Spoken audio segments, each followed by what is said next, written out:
नमस्कार दोस्तों, मेरे यानी डॉक्टर मुक्ता टंडन के यूट्यूब चैनल साहित्य आकाश रत्न में आपका स्वागत है। आज हम बात करेंगे हिंदी साहित्य के उपन्यास सम्राट प्रेमचंद और उनके प्रख्यात उपन्यास कर्मभूमि की। एक उपन्यासकार के रूप में प्रेमचंद ने बड़े ही महत्वपूर्ण विषयों पर अपने उपन्यास लिखे हैं और हर उपन्यास अपने आप में एक मील का पत्थर साबित होता है। कर्मभूमि 1932 में लिखी गई और इसकी पृष्ठभूमि सत्याग्रह आंदोलन पर आधारित थी। जिस प्रकार से सत्याग्रह आंदोलन के लिए गांधी जी ने दांडी मार्च किया था, नमक कानून को तोड़ा था, जनता उनके साथ खड़ी थी। यही अवस्था जो है इस उपन्यास के नायक अमरकांत की होती है, जो गांधीवादी विचारधारा का पोषक है और गांधीवादी विचारधारा से युक्त होकर वो खद्दर के वस्त्र पहनता है, चरखा काटता है। उसके परिवार वाले, उसके पिता और उसकी पत्नी यानी समरकांत और सुखदा उसका बिल्कुल भी साथ नहीं देते हैं, बल्कि उसकी हरकतों को बेकार की हरकतें मानते हैं। ऐसे में वह अपने घर से मोहभंग कर बाहर चला जाता है। सुखदा को अपने पति के जाने के बाद इस बात का एहसास होता है कि उसका पति और उसकी विचारधारा कितनी महान है। अतः वह उसी विचारधारा पर आगे चलना प्रारंभ करती है। नाटकीय परिस्थितियों से गुजरते हुए अंततः दोनों का मिलन होता है और किसान आंदोलन, अछूत उद्धार, हरिजन समस्या, इन सारी ही बातों को इस उपन्यास में उठाने का प्रयास किया गया है। यह उपन्यास अमरकांत की नहीं बल्कि प्रेमचंद की कर्मभूमि अधिक साबित होता है। जैसा जीवन वो जीते थे, जो लोग उनके संपर्क में थे, जिन लोगों के लिए उन्होंने अपने जीवन को दांव पे लगा दिया, वही सब छाप हमें कर्मभूमि में देखने को मिलती है। एक उपन्यासकार के रूप में उनका साहित्यात्मक अवदान अत्यंत मनोहारी है। ऐसी कोई समस्या नहीं, ऐसा कोई वर्णन नहीं है जो उन्होंने अपने साहित्य में वर्णित न किया हो। प्रेमचंद के विषय में हम सब जानते हैं कि साहित्यिक संसार जिसे प्रेमचंद के नाम से जानता है, उनका असली नाम धनपत राय है। ये नाम उनके माता पिता और सगे संबंधियों द्वारा दिया गया था। इनके पिता मुंशी अजायब लाल डाकखाने में क्लर्क थे और आर्थिक स्थिति घर की डामाडोल थी। धनपत राय अर्थात प्रेमचंद जी का जन्म 30 जुलाई सन 1980 को बनारस के लम्ही गांव में हुआ था। उनके कहानियों में, उनके उपन्यासों में अनेक जगह पर डाकखाना या डाकखाने से जुड़े कर्मचारियों की झांकी उनकी कहानियों में प्रायः देखने को मिलती है। इससे यह जानकारी प्राप्त होती है, इससे यह पता चलता है कि बचपन के स्पष्ट जो चिन्ह हैं वो उनके साहित्य में दिखाई देते हैं, दृष्टिगोचर होते रहते हैं। यह उनके बचपन के पड़े छाप ही है जिसने उनके साहित्य को आज यह स्वरूप दिया है।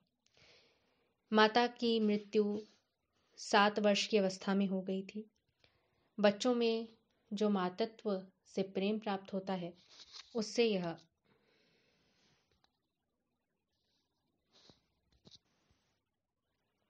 बच्चों को मातृत्व से जो प्रेम प्राप्त होता है, उससे प्रेमचंद वंचित रह गए थे। महज 7 वर्ष की अवस्था में इनकी माता का निधन हो गया था। ऐसे में उनकी अनेक कहानियों में हमें यही देखने को मिलता है कि किस प्रकार से एक पुत्र अपनी माता से विछोह प्राप्त करता है या माता नहीं रहती तो उसको कौन कौन सी समस्याओं का सामना करना पड़ता है।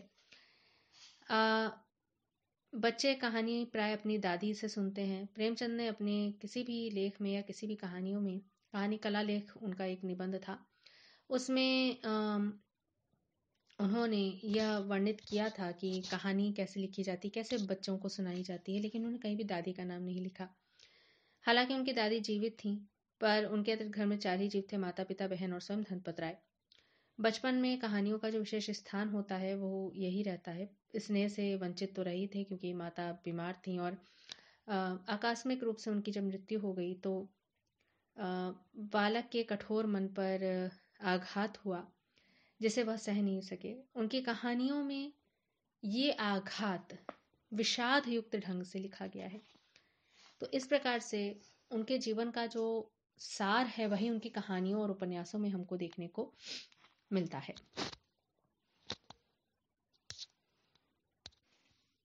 कर्मभूमि में भी हूबहू यही बात थी, क्योंकि जो नायक अमरकांत है वह भी बचपन में माता के स्नेह से वंचित था।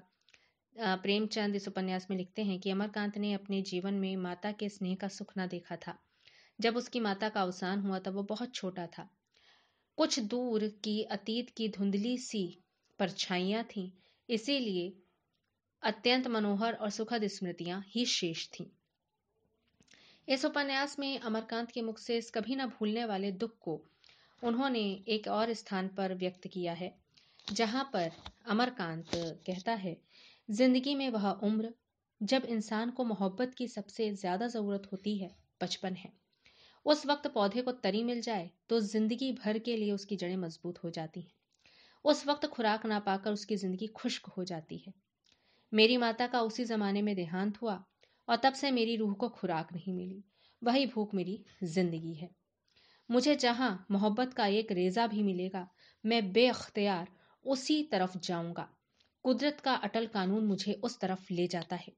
इसलिए अगर कोई मुझे खतावार कहे तो कहे, मैं इसे अपनी खता तस्लीम नहीं करता। दुनिया में सबसे बदनसीब वह है जिसकी माँ बचपन में मर गई हो। इससे अधिक दुर्भाग्य यह भी था कि प्रेमचंद के पिता ने भी दूसरा विवाह किया और वहीं अमरकांत के पिता ने भी दूसरा विवाह किया, जिससे उसे स्नेह मिल सके, परंतु विमाता से स्नेह की प्राप्ति नहीं हुई। उक्त उपन्यास में कहीं ना कहीं प्रेमचंद जी ने यही मेंशन किया है, यही लिखा है, जहां पे उन्हें लगता है कि अमरकांत के साथ उनका साम्य है। अमरकांत की माता का उसके बचपन में देहांत हो गया। समरकांत के मित्रों के कहने सुनने पे दूसरा विवाह कर लिया था।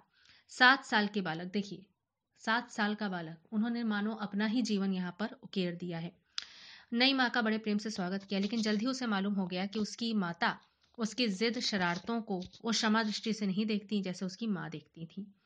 वह अपनी माँ का अकेला लाड़ला था। तो इससे आप स्पष्ट कर सकते हैं कि जो प्रेमचंद जी ने अपने बचपन में व्यवहार देखा सुना था, वही कर्मभूमि के अमरकांत के साथ भी होता घटित दिखाई देता है। तो इस उपन्यास पर शेष चर्चा हम अपने अगले वीडियो में करते हैं। तब तक के लिए नमस्कार।